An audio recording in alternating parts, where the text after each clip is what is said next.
You're leading by 3 stars with only 3 turns left. In front of you is a fork in the road. One path leads to a lucky space, the other to a red space. Most players would take the lucky space without a second thought. I took the red space. And in this video, I'm going to explain why having a significant lead should fundamentally change your decision-making process, and why this is a mistake that most players never realize that they're making.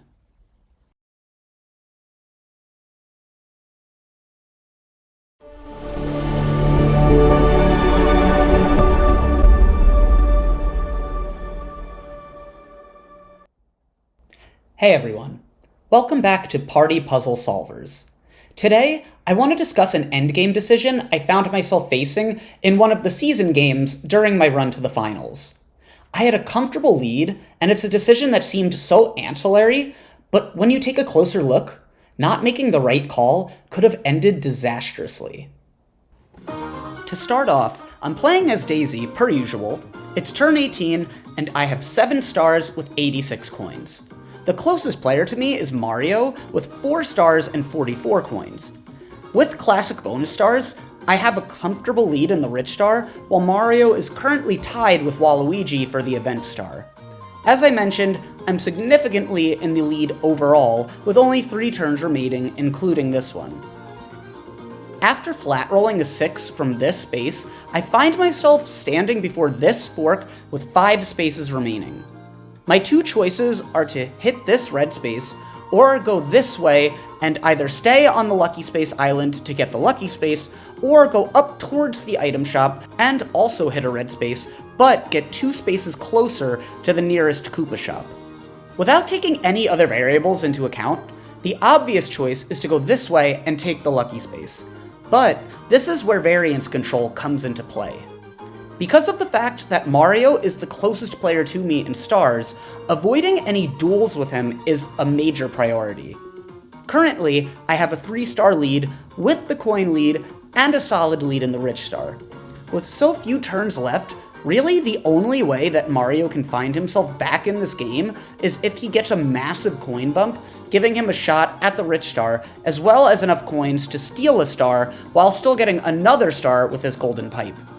What would be even worse would be if that massive coin bump came with an equal coin deficit to myself and handicapped my own ability to continue chasing equity, as well as giving Mario a significant coin lead over myself.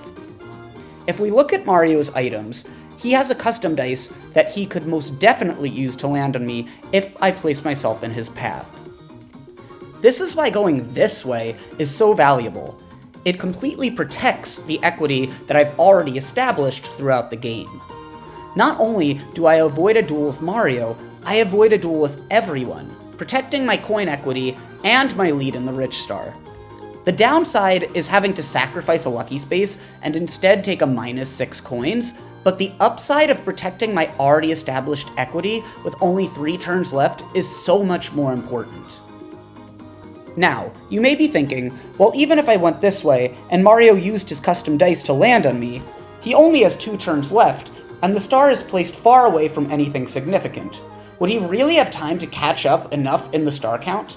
The answer is yes, and the reason is that Waluigi and Birdo both have golden pipes, and they go before Mario after myself. So the star is very unlikely to stay there for both of their turn 18s and 19s.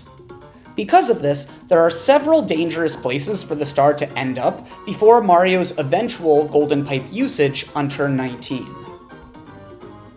These include here before Boo, here before Boo, here 6 spaces from the Koopa shop to purchase another golden pipe, here 6 spaces from the Koopa shop, or here, which is still a 9 flat roll away from Boo with a lucky roll before the tide goes down on turn 20.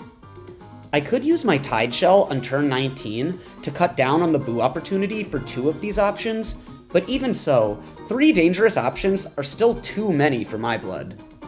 So now that we've established that going this way is incredibly dangerous, the question becomes, how safe is my lead exactly, and are there any risks to playing it too safe?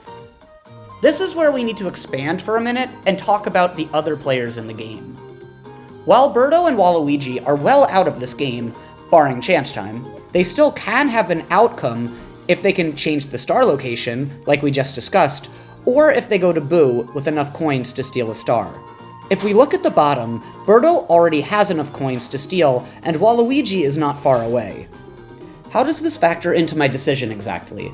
Well, this is where I want to start thinking about the upside of going this way, just in case playing it safe and coasting is not quite enough for the endgame shenanigans.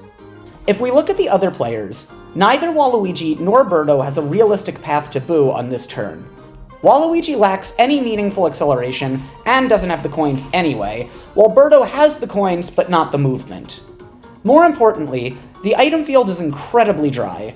Nobody has a Tide Shell besides me, nobody has a Warp Box, Boo Bell, or Plunder Chest, and there really aren't any long-range movement options in circulation. In other words, there simply aren't many tools left that can dramatically change the board state. This is important because I still have a Tide Shell in my pocket, and I go first in the turn order. Because no one else can steal a star on this turn, if necessary, I can use it on turn 19 to shut down these Boo routes entirely. At that point, the only remaining realistic way for someone to reach Boo is through the use of a golden pipe. Once I realized this, something clicked. After accounting for everyone's items, movement options, turn order, and my ability to control the tides, I concluded that only one star could realistically be stolen from me for the remainder of the game. And honestly, if that star gets stolen, I'd much rather it be by Birdo or Waluigi than by Mario anyway. Because of this, Waluigi and Birdo are essentially a non-factor. One more key thing to note, Birdo goes directly after me, meaning that she won't be able to wait for another player to use their golden pipe on this turn and change the star location to an area closer to Boo.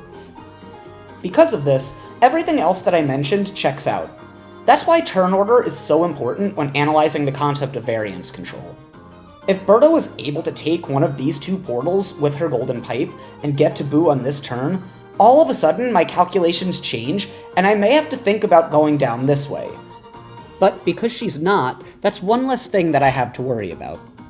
All of this only reinforces my decision to play it safe and avert any wide variance, but let's pretend for a minute that any of these factors are different enough for me to continue chasing equity. We still have to run through a cost-benefit analysis in order to determine if going this way is actually worth it.